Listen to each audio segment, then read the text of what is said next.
Okay, hello everyone. Welcome to another video. Today I will be making a Funko Pop version of King George from Hamilton. Now to start, I always like to find some photo inspiration so I know what I'm working with. This is a picture of the King George from the Toronto tour. Well, not really Toronto, I think it's the Anne Peggy tour that went to Toronto. I wrote my requirements of what I wanted and then I began to sketch out. So I knew it had to have a crown because he's a king, so he needs to have his crown. And I wanted to make sure it was gold and had a lot of little bedazzlements on it to make it a king worthwhile crown, let's say. I wanted him to be wearing the red outfit that he wears, I think, in the second act because I thought it'd be easier and it looks cleaner, and he needed to have his scepter. Now to start, I did the head first. I went to Meshmixer and I decided to use my normal strategy, that of taking shapes and then forming them into what I need them to be. So I started with a rectangle and then I formed it into the head shape.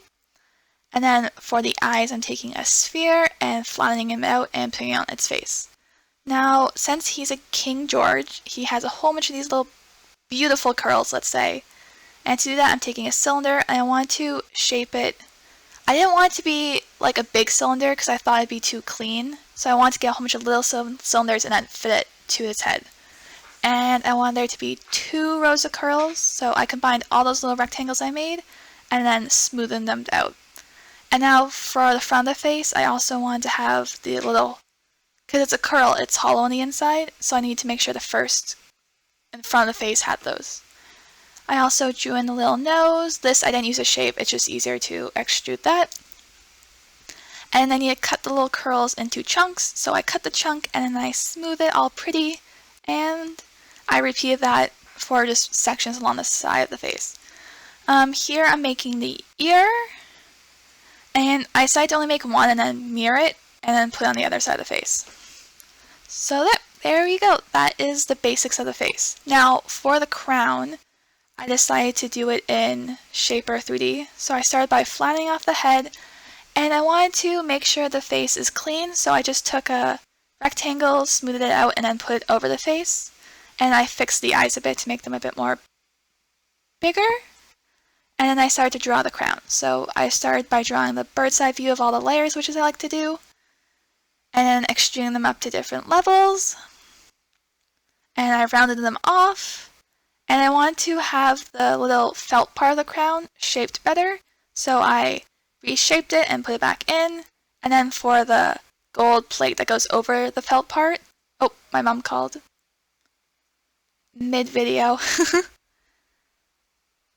Back to it. So for the gold part, I just took a big sphere, shaped it, and then flattened it out using a whole bunch of different techniques. And I added some of the details on it, which is the actual sphere and then a cylinder. And then it had this weird, I'm not really sure what the shape's called, like a cross thing. I also wanted to add the little, I'm not actually sure what these are called. I call them the Quebec symbols because it's on their Quebec flag, but it's some French symbol, I assume. No, it wouldn't be French because he's English. It's just these cool little things. If you know what they are, comment down below. Anyway, I add those to it, and I add the cross things to the side, and boom, you have a crown. I wanted to make it have a little tilt so it's just not like flat on its head. And I realized here I forgot to add eyebrows again. So I drew out some eyebrows and added it to the shape. I flattened off the side of the shape. I hollowed out the inside so it doesn't use as much filament to print. And there we go. Here is, I also hauled out the crown. Anyway, here's the head, yay! And now for the body. So I went back to Meshmixer. I started with a cylinder instead of a sphere because it's just easier to shape a cylinder. I made a big cylinder and I put a smaller cylinder because I needed to get the coat, so I need to have 2 layers, so I found out what I wanted to hollow it to look like, removed that, and then I had the outside of the coat. I also gave him some nice figure work. And then I made the arms. So I'm just using like what I did with the curls and just doing little sections so I can have more shape to it instead of just like a flat cylinder arm. I also gave him his nice sassy hand on the hip pose that King George is known to have. Well, the Hamilton version of King George. I'm not really sure about the real King George. I assume he could have been sassy too, who knows.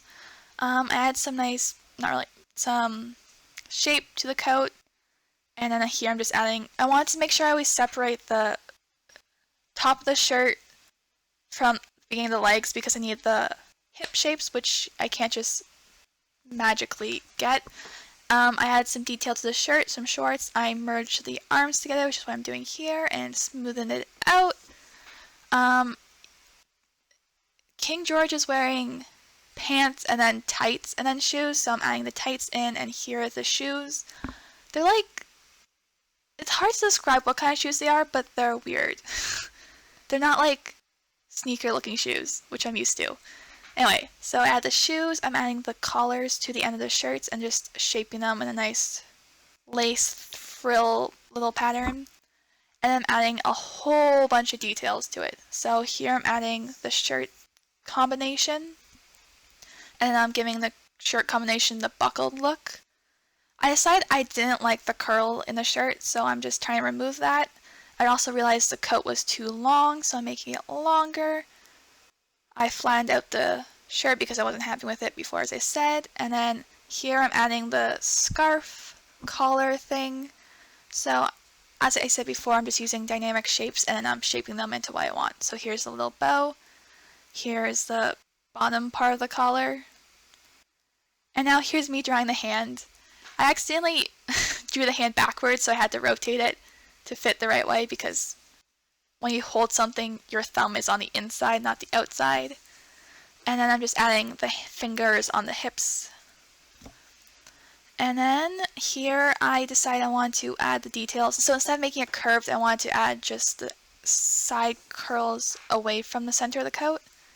And I add the buttons and the straps. Here I'm adding the little patch on his coat, which I just took a square and then shaped it with a little indent in the inside, adding some more buttons only to the top part of the collar, and then some details on the side of it, the buckles to the shoes, and there we go. Now I went into Shaper 3D again, and I decided to add the scepter in here instead of Meshmixer because I thought it'd be easier.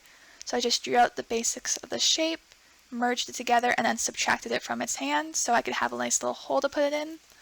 And then, because the fingers are very low, I added some supports before I printed it. And there we go. And here's the final product. I think it turned out super well. I am very satisfied with this, unlike Angelica and Hamilton. I think it turned out great, if not better than my Orpheus one. Anyway, thank you so much for watching. I really hope you enjoyed. I should make a Hamilton joke to start. It's too hard, I'll just go. This video won't shoot you in the side. Ha ha ha. No, that's not good enough.